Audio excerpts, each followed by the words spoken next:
ইউরোপের দেশগুলো কিনবে ১,০০০ টন আম, তাই আশায় বুক বেঁধেছিলেন আম চাষিরা। কিন্তু রপ্তানি করা আমে পোকা পাওয়ায় তা নেমে গেছে মাত্র ৫৪ টনে। কৃষি সম্প্রসারণ অধিদপ্তর বলছে, যেসব আমে পোকা পাওয়া গেছে সেগুলোতে মানা হয়নি উত্তম কৃষি চর্চার কৌশল, ব্যবহার করা হয়েছে শুধুই ব্যাগ, যা দেশের কোনো স্বীকৃত প্রযুক্তি নয়। ফলে ক্ষতিগ্রস্ত হয়েছেন আম চাষিরা। সংশ্লিষ্টরা বলছেন, আমের রপ্তানি বাড়াতে হলে কৃষক, ব্যবসায়ী ও সরকারকে একসাথে কাজ করতে হবে। ফয়জুল সিদ্দিকের প্রতিবেদন। আমে ব্যাগিং করলে পোকামাকড়ের আক্রমণ হবে কম, রং থাকবে ভালো, রপ্তানি করা যাবে বিদেশে, ফলে লাভবান হবেন চাষিরা। আশা দেখানো হয়েছিল এমনই, কিন্তু সেই আশায় গুড়ে বালি। এবার ব্যাগিং করা আমেও পোকার অস্তিত্বের অভিযোগ করল ইউরোপ।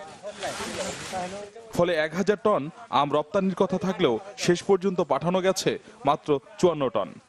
৩ টাকা নিছে, কষ্ট ৬.৫ টাকা খরচ হয়েছে, কিন্তু আমরা কোনো লাভ পাইনি। দেখা যাচ্ছে নর্মাল আম ৫,০০০-৬,০০০ টাকা মন, আমরা ইএমআই একদম ১২০০ থেকে ১,০০০ থেকে ১২০০ টাকা বিক্রি করছি। আমি ডক্টর সরব সাহেবকে ফোন দিছিলাম যে আসলে আমি যে ব্যাগিংগুলো করছিলাম, তো আমগুলো তো এখন বিক্রি করতে পারিনি। তো উনি আমাকে এ ধরনের কথা বলছিল যে আপনার ব্যাগ আম আপনি গাছতলায় বিক্রি করেন। কৃষি মন্ত্রণালয় বলছে, উত্তম কৃষি চর্চা করে যেসব আম পাঠানো হয়েছে সেসব আমে কোনো পোকা পাওয়া যায়নি। যুক্তরাজ্য ও ফ্রান্সে যে ৩টি কোম্পানির চালানে পোকা মিলেছে সেগুলো ব্যাগিং করা আম। অবশ্য এরই মধ্যে সব কোম্পানিকে পণ্য রপ্তানির ওপর ৬ মাসের নিষেধাজ্ঞা দিয়েছে সরকার। কৃষি সম্প্রসারণ অধিদপ্তরের এই পরিচালক বলছেন, ব্যাগিং করা আম রপ্তানি হবে এমন ঘোষণা কখনোই দেয়নি সরকার।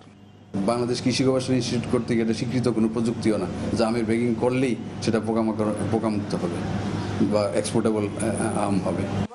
আর ব্যবসায়ীরা বলছেন, আমে পোকা থাকা স্বাভাবিক, তবে কেন্দ্রীয় প্যাকিং হাউসে সরকারের তত্ত্বাবধানে যাচাই বাছাই শেষে রপ্তানির পর পোকা মিললে তার দায় ব্যবসায়ীদের না। আজকে এক্সপোর্টারে বলুক আপনার তত্ত্বাবধানে আপনি মাল করে নিয়ে আসবেন, যদি এটার মধ্যে ইন্টারসেপশন হয় এর দায় দায়িত্ব সম্পূর্ণ আপনি নিতে হবে, আমরা নিতে বাধ্য। কিন্তু ওনারা এটা না করে দেখা যাচ্ছে যে ওনাদের তত্ত্বাবধানে মাল করার পরে পানিশমেন্ট হবে এক্সপোর্টারদের। আম রপ্তানি বাড়াতে উত্তম কৃষি চর্চার কোনো বিকল্প নেই, কেননা এতে নিরাপদ, রোগ এবং বালাইমুক্ত আম পাওয়া সম্ভব। এজন্য চাষি, ব্যবসায়ী ও সরকার সবাইকে সম্মিলিতভাবে কাজ করতে হবে, এমনটাই মনে করছেন সাবেক এই কৃষি সচিব।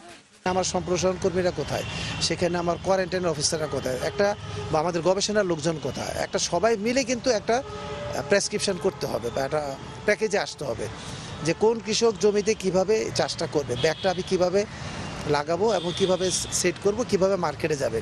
পুরো প্যাকেজটা না করে আপনি মাঝখানে একটা ফলন্ত আমে শুধু ব্যাগ দিয়ে এক্সপোর্ট করবেন, সেটা কিন্তু লাভজনক হবে বলে আমি মনে করি না, এবং এবারের বিপর্যয়টা আমি সেভাবেই দেখব।